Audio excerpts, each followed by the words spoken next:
Hello guys, we are going to start a new topic.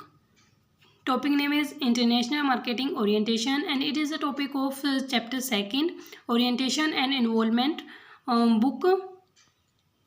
Which book is this? IBO 2. So let's start. International Marketing Orientation. EPRG, इसके अंदर EPRG framework या orientation आता है. इसका मतलब होता है E for ethnocentric, polycentric, regiocentric and G for geocentric. ठीक है, अब इनको पढ़ते हैं. The ethnocentric approach. The ethnocentric orientation of a firm considers that the product marketing strategy and techniques applicable in the home market are similar to that in the overseas market. इसका मतलब ये है कि जो हम स्ट्रेटजीज हैं, techniques हैं जो कि फॉलो कर रहे हैं होम मार्केट में, वही हमने सेम ओवरसीज मार्केट में फॉलो करनी है. ठीक है, ये स्टेबल होती है स्मॉल बिजनेस के लिए, और जो सेम प्रोडक्ट जो हम होम कंट्री में बना रहे हैं वही सेम प्रोडक्ट हमें इंटरनेशनल मार्केटिंग में बनाना होगा, और वही अप्रोच, वही प्रोडक्ट, वही टेक्निक्स यूज़ करनी होती है एथोसेंट्रिक अप्रोच में. Next, second one is polycentric.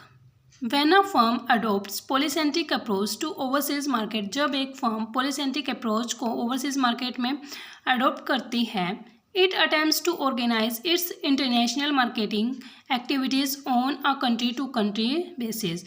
इसमें बोल रखा है कि जो कि एक्टिविटीज़ फॉलो की जाती हैं पॉलीसेंट्रिक में वो कंट्री टू कंट्री की जाती हैं. मतलब कि इस कंट्री में ये चीज़ वो ट्रेड में चल रही है, इस कंट्री में ये चल रही है, तो उसके हिसाब से ही देखा जाता है. फ्रीली वर्क करती है सभी कंपनीज, ज़्यादा फाइनेंस की नीड होती है. इसमें हर कंट्री के अकॉर्डिंग प्रोडक्ट को मॉडिफाई किया जाता है, अलग अलग स्ट्रेटजी यूज़ की जाती है. अलग अलग स्ट्रेटजी का मतलब है कि कंट्री टू कंट्री अलग अलग स्ट्रेटजीज़ का यूज़ किया जाएगा. होम कंट्री में अलग है, ओवरसीज़ मार्केट में अलग है, और कहीं.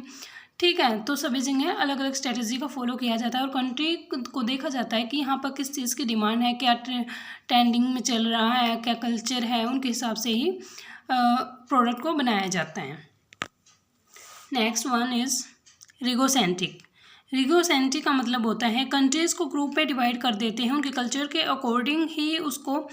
जैसे कि पाकिस्तान का कल्चर अलग है, इंडिया और बांग्लादेश जैसे कि जो कल्चर हैं, जैसे दो कंट्रीज़ में सेम है, तो इसके हिसाब से ही कंट्रीज़ को डिवाइड कर दिया जाता है, और तभी हम उनकी सेल प्रोडक्ट को बनाते हैं और सेल करते हैं प्रोडक्ट्स को.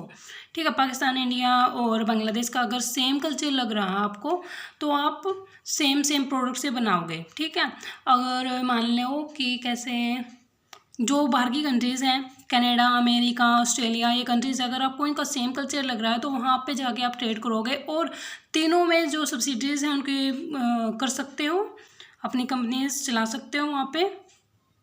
तो ये था रिगोसेंट्रिक अप्रोच. नेक्स्ट है जियोसेंट्रिक अप्रोच. जियोसेंट्रिक अप्रोच में बोल रखा है the firms accept a world wide to marketing and trade and target global consumers with a similar taste. जिनका सिमिलर टेस्ट होता है उन्हीं को ही इसमें अलाउड किया जाता है, एक्सेप्ट किया जाता है. एक ही प्रोडक्ट फॉर वोल कंट्री. ठीक है, एक ही स्ट्रेटेजी को फॉलो किया जाता है. इसमें देखो इनमें डिफरेंस क्या है. जो रिगोसेंट्रिक है उसमें क्या कंट्रीज़ के ग्रुप बना दिए जाते हैं, और जियोसेंट्रिक में क्या है, मतलब सिमिलर टेस्ट के अकॉर्डिंग ही पूरे वर्ल्ड में मतलब देखा जाता है कि जैसे एग्जांपल लेते हैं आईफोन का. आईफोन मतलब कि बहुत चल रहा है और उसकी डिमांड है, मतलब इतनी ज़्यादा डिमांड नहीं है, जो अमीर लोग हैं वो तो लेते ही हैं. तो इस हिसाब से देखा जाता है. जो फीचर्स हैं वो तो सेम ही रहेंगे, ऐसे तो है नहीं बस जिसके पास ज़्यादा पैसे हैं तो उसके लिए ज़्यादा फीचर्स डाल दिए जाएंगे आईफोन में. नहीं, ऐसा नहीं होता. ये होगा जियोसेंट्रिक अप्रोच. और रिगोसेंट्रिक में है जो कल्चर देखा जाता है कि कंट्रीज़ का कल्चर सेम है, तो उन कंट्रीज़ को डिवाइड कर दिया जाता है उसके हिसाब से.